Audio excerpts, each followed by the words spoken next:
Welcome back to the channel, everyone. Today we're taking a look at a vehicle designed for one very specific, very important job: air defense. This, my friends, is the Soviet ZSU-57-2, a self-propelled anti-aircraft artillery.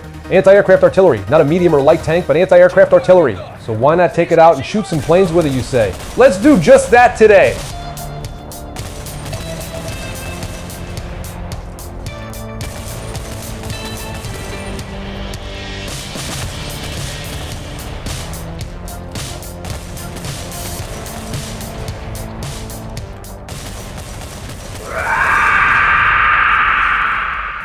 Because here's the truth about the ZSU-57-2, it's an absolute disaster at its one and only job.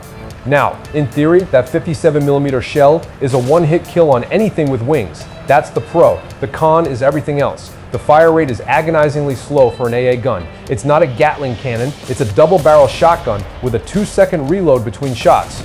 You fire your 2 shells, you take a sip of your coffee, you check your email, and then the next shell is ready. Trying to lead a fast-moving jet is like trying to swat a mosquito with a telephone pole. It's a prayer, not a strategy. Now, we do have some decent penetration on the main guns. We've got almost 150mm of pen on the AP shells at 100 meters. That's good enough for tanks. It can punch right through low-tier tanks like nothing. It can even kill a Panther from the front if you have enough time.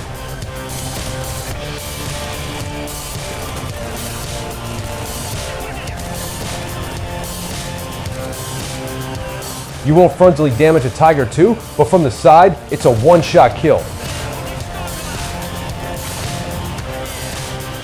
Same is true for a Ferdinand.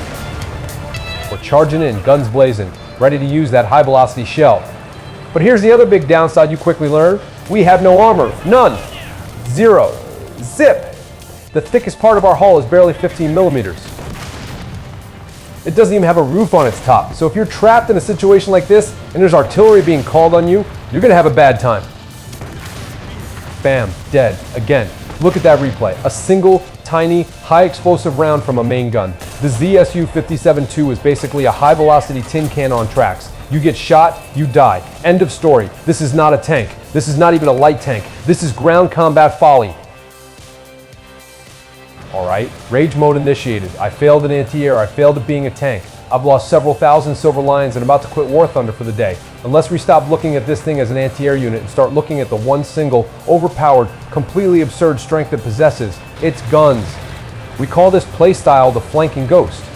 We use its surprisingly good mobility to get to the map's edge. We avoid the main fight like the plague, because remember, a stiff breeze can kill us. We are no longer hunting the enemy. We are stalking the enemy. Find your flank. Get into a position where you can see the sides and rears of distracted enemies. They are probably focused on what our allies are up to, near our spawn.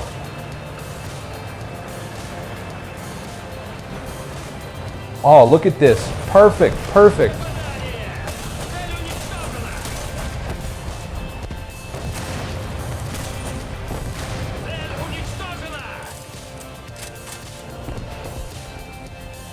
This is the game now. We are a silent predator. We pop out, deliver a devastating high-caliber double tap into the engine block of the ammo rack, then we retreat. Hit and run, cat and mouse. We can even use the recoil from our cannons to boost our acceleration, like some kind of Cold War rocket jump. We've got somebody coming around the corner. Gotta be the Yak Tiger that shot me earlier.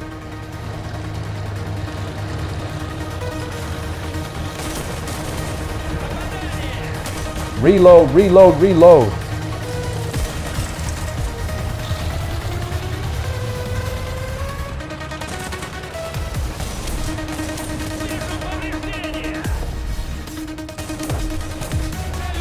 +3 kills.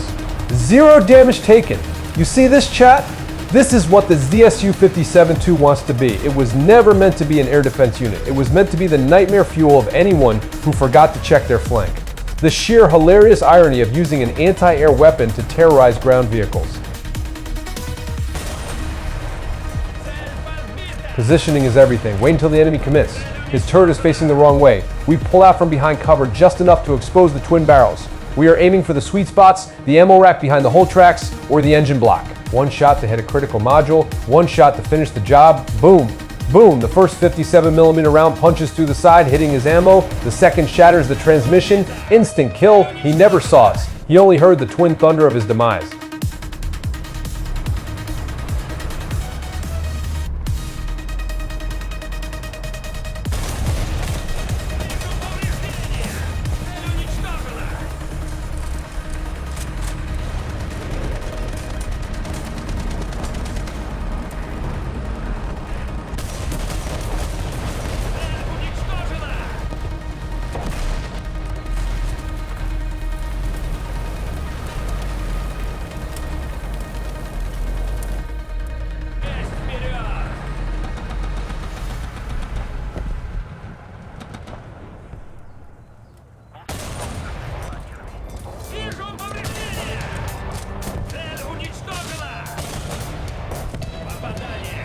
The ZSU-57-2 is the ultimate irony of War Thunder design.